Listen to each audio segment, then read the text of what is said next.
Comment je me sentais avant d'enclencher le mastermind avec Julie? C'était un mélange d'appréhension, de curiosité, d'excitation.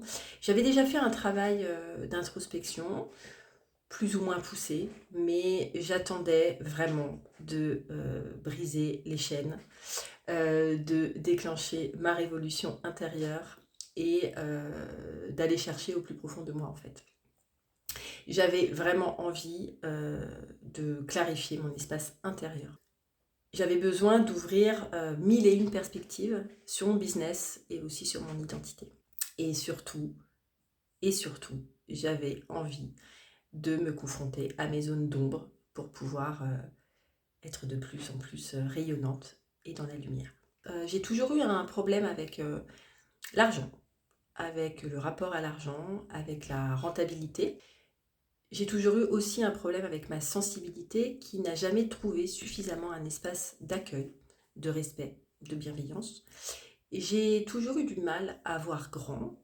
J'avais des rêves, j'ai toujours eu des rêves, mais comme si la société, les conventions, mon environnement familial m'avaient empêché de me dire que oui, les rêves sont faits pour être exaucés. On m'a souvent dit que j'avais un dynamisme débordant, que j'arrivais à impulser une énergie créatrice sur les autres, que les autres, à mon contact, avaient envie de développer des choses. Mais moi, personnellement, j'ai toujours eu du mal à me positionner comme quelqu'un de hors du commun, en fait. J'avais l'impression que d'avoir du talent, c'était vu comme quelque chose d'arrogant. Et je pense que je me suis toujours empêchée de briller, même si je pensais au fond de moi que j'avais toutes les capacités pour le faire. J'ai eu toujours du mal aussi à me heurter aux confrontations, aux jugements, aux jalousies. Et avant ce mastermind, je me disais que Julie, tu allais être capable de me montrer ce chemin pour justement transformer toutes ces confrontations en levier de puissance. Alors ce mastermind a été vraiment une démarche d'exploration fascinante. Ces heures d'accompagnement, ces heures de brainstorming ont été véritablement une découverte. Je me suis prise au jeu. Pendant ce mastermind, j'ai vraiment eu l'impression que je reprenais les rênes de ma trajectoire et personnelle et professionnelle et que j'enclenchais quelque chose de très bousculant. J'ai commencé à comprendre que je pouvais transformer la vision de mon métier en une expérience iconique. J'ai compris que en fait, le business, j'ai compris que le business ne se résumait pas aux chiffres. J'ai compris que mon business se résumait à l'impact que je pouvais avoir sur les gens. Et j'ai compris, durant ce mastermind, que c'était possible de relier un mindset avec des enjeux économiques. Durant ce mastermind, je me suis nourrie viscéralement de l'énergie du groupe, de l'ambition et de la vulnérabilité aussi de ces 4 autres femmes qui m'ont accompagnée, qui ont tout fait pour se challenger, qui ont tout fait pour se dépasser et qui ont tout fait pour se confronter aussi à leurs aspirations profondes. Le brainstorming a été un véritable levier puissant, un amplificateur d'ambition. Ça a été vraiment un effet miroir et ce qui était très intéressant, c'est qu'il y avait à la fois des réflexions très pragmatiques sur le terrain, sur le business, sur le métier, sur la clarification et les enjeux de l'entrepreneuriat, mais aussi un immense levier émotionnel qui nous a permis de nous dévoiler. Chacune des interactions que j'ai pu avoir avec les filles ont été une véritable résonance et ont permis d'enclencher une véritable transformation, voire même une révolution. Alors, comment je me sens après ce mastermind? Quel est le feedback?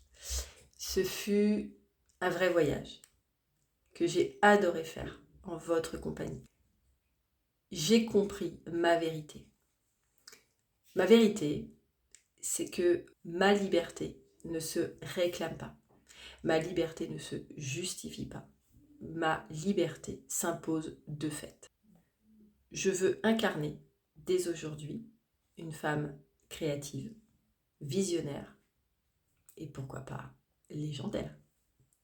Tu m'as permis de comprendre que de me connecter à ma vérité et à mon intériorité me permettait d'être plus puissante et surtout invincible.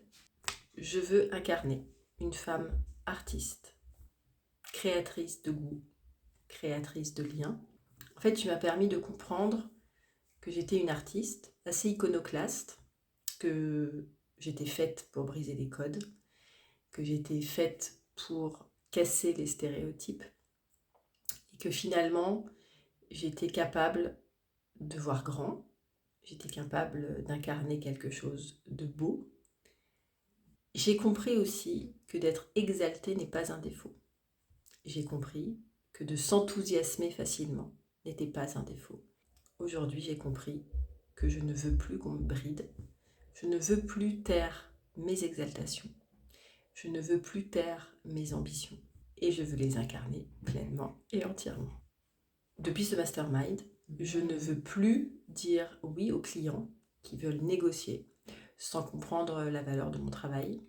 Je ne veux plus avoir honte d'upgrader mes exigences.